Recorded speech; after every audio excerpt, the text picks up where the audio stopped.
Olá, estudantes Psi! Hoje nós vamos falar sobre o modelo cognitivo, que é um modelo utilizado na proposta terapêutica da terapia cognitiva comportamental. Já ouviu falar? Já estudou sobre isso?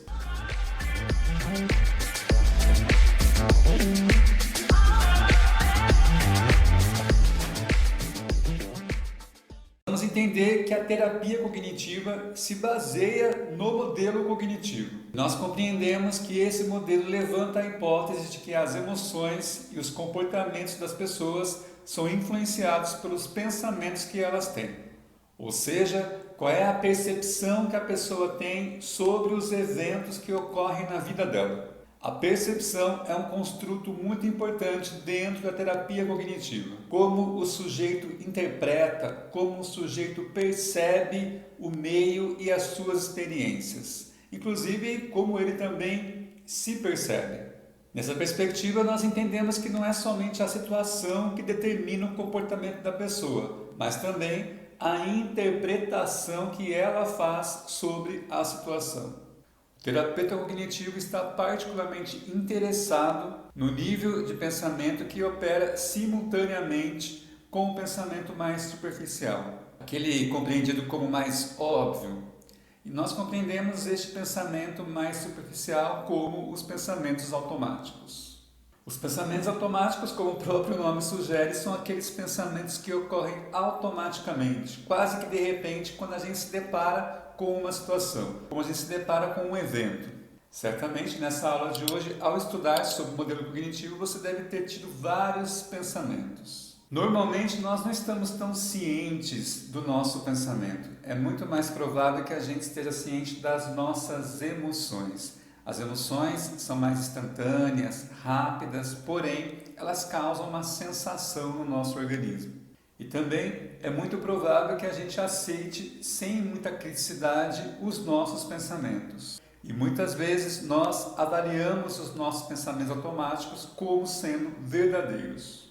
E uma das formas que nós temos de identificação dos nossos pensamentos automáticos ou do nosso padrão de pensamento é justamente o afeto, a emoção, o nosso humor. O estado afetivo contribui para a percepção do conteúdo dos nossos pensamentos. Então, em algum momento, se você se perceber mais disfórico, mais agitado, pare e pense: o que passou pela minha cabeça agora, nesse momento?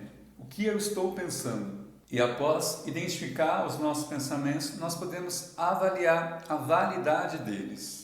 Qual é a função desse pensamento para a nossa constituição como pessoa? E qual é a validade deste pensamento de acordo com o evento que está acontecendo? Muito provavelmente, quando a gente consegue identificar um pensamento disfuncional e corrigir esse pensamento disfuncional, o nosso humor, o nosso afeto também tende a melhorar. Porém, de onde os pensamentos automáticos surgem? Que faz duas pessoas interpretarem a mesma situação de forma tão diferente? E por que a mesma pessoa pode interpretar eventos semelhantes também de formas distintas em momentos distintos? A resposta a essas perguntas está relacionada a um fenômeno cognitivo mais duradouro: as nossas crenças. Começando na infância, nós desenvolvemos crenças sobre a gente mesmo, sobre os outros e sobre o futuro. Nós desenvolvemos compreensões sobre as pessoas, compreensões sobre a gente, crenças sobre como as coisas são. Nós temos as crenças centrais, que são compreensões, entendimentos que nós fazemos, que são fundamentais e profundas. Elas são globais, rígidas e super generalizadas. Os pensamentos automáticos, que podem ocorrer em forma de imagens ou de palavras, são mais específicos à situação vivenciada e podem ser considerados o nível mais superficial da nossa cognição. As crenças centrais que nós desenvolvemos normalmente na infância influenciam para o desenvolvimento de uma classe de crenças intermediárias que normalmente se desenvolvem ali na adolescência.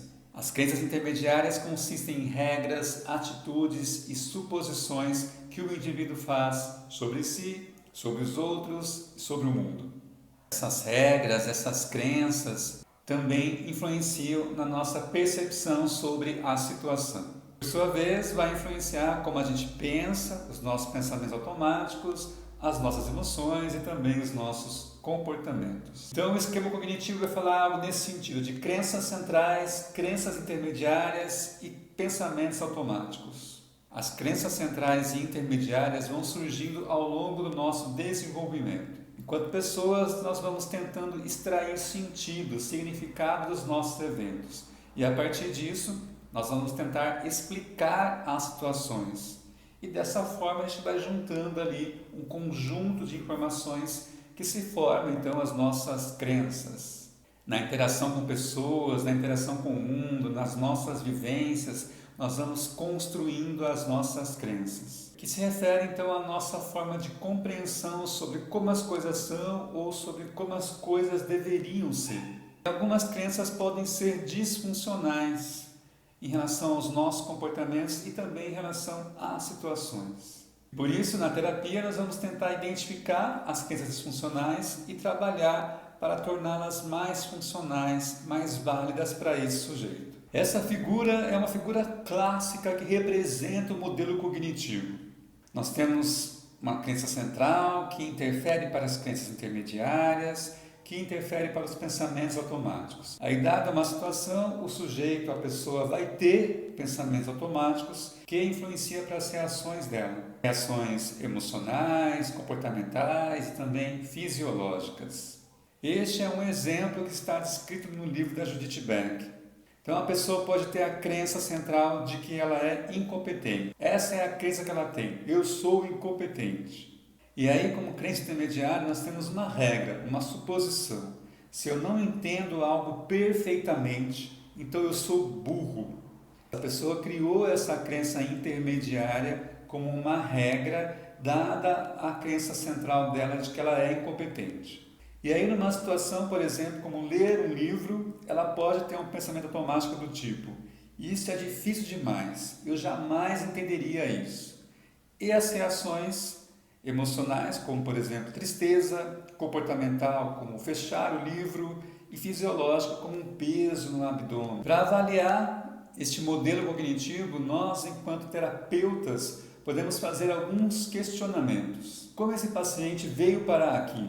Que vulnerabilidades e eventos da vida, traumas, experiências, interações, foram importantes na vida dele? Como esse paciente enfrentou essas vulnerabilidades? E quais são os pensamentos automáticos e as crenças desse paciente? Claro que é importante que o terapeuta se coloque no lugar do paciente e passe a tentar ver o mundo a partir dos olhos dele, para compreender como ele está se sentindo e como ele percebe os eventos da vida dele, de acordo com a história e o conjunto de crenças desse paciente. Suas percepções, pensamentos, emoções e comportamentos. Bom, então nessa aula nós falamos sobre o modelo cognitivo, que inclui a compreensão sobre as crenças que o sujeito tem sobre ele, sobre o mundo e sobre o futuro, as crenças centrais, intermediárias e os pensamentos automáticos.